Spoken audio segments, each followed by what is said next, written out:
તાલુકાના કનેક્શન માટે સરકારની યોજના મુજબ બધા જ કામ કરી દરેક સમાજ મારા માટે સરખો હશે. હું નાની કોમમાંથી આવું છું, મને ક્યારેય ભેદભાવ નહીં હોય. આજે મોટી કોમનો ઉમેદવાર હોય તો એને પછી સંબંધી દબાણ પણ કરે, ભાઈ મારું તમે આ કામ કરજો, મારું આ કામ કરજો. મારી કોમ તો ત્રાજુડીએ તોડવા વાળી કોમ છે, એમને કઈ બતાવવાની સરકારની ક્યારેય કોઈ જરૂર નથી પડતી. અને મારી કોમને હું વખાણ નથી કરતો, હું આ કોમમાં જન્મ્યો છું, મને ગર્વ છે.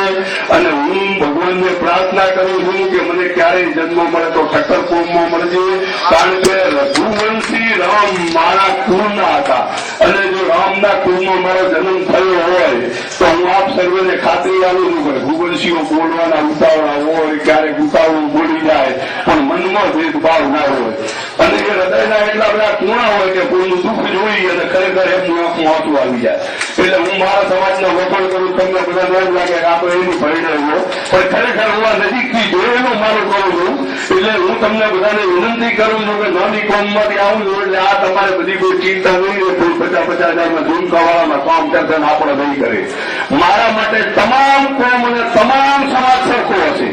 અને હું તમને સંપૂર્ણપણે એટલી ખાતરી આપું છું, બાબરનો જેવો વિકાસ કર્યો છે એનાથી પણ વિશેષ વિકાસ આખા વાવ મત વિસ્તારનો આપણે કરવો છે. દરેક પ્રજાજનોને આપણે પૂરેપૂરો ન્યાય આપવો છે. અને ક્યારેય મારા જીવનમાં હું મોટી રાખ્યા વગર કોમનો ભેદભાવ જોયા સિવાય સંપૂર્ણપણે તમને ખાતરી આપું છું કે આ તાલુકાનો વિકાસ કરવા જ આવું છું, ખાવા નથી આવતો. અને તમને વચનથી ખાતરી આપી દઉં છું 1% કરપ્શન નહીં કરું. અને મને 17મી તારીખે જંગી બહુમતીથી જીતાડવાની જવાબદારી આપ કરવાની છે. અને ઘડિયાળનું નિશાન છે એ કોંગ્રેસનું અને એનસીપીનું અત્યારે સંયુક્ત રીતે અમે લડીએ છીએ.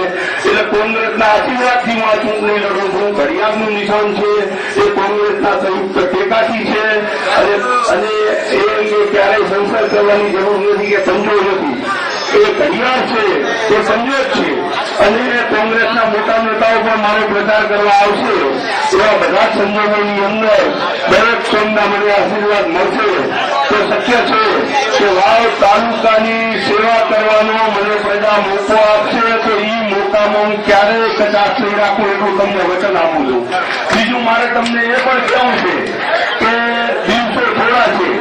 દરેક પ્રજાજનોને લાગણીયા તારથી મારા વતી સંદેશો પહોંચાડવો કે નાની કોમના ઉમેદવાર છે અને મોટા બધા 15 વર્ષથી 20 વર્ષથી ધારાસભામાં બેઠેલા જામેલા, એમના જેવું મને પ્રવચન કરતા નહીં આવડે, એમના જેવું મીઠું મીઠું બોલી પાછળથી કામ ના કરતા નહીં આવડે. મને તો મારા હૃદયમાં જે હશે એ હું તમને કહ્યું. એટલે હવે આ બધું મારા હૃદયની વાણી હું તમારી પાસે રજૂ કરું છું અને આ વાણીને વિરામ આપું છું. અને દરેકને જય હિન્દ, જય ભારત, જય ઠાકોરજી. અને હવે આ સભાને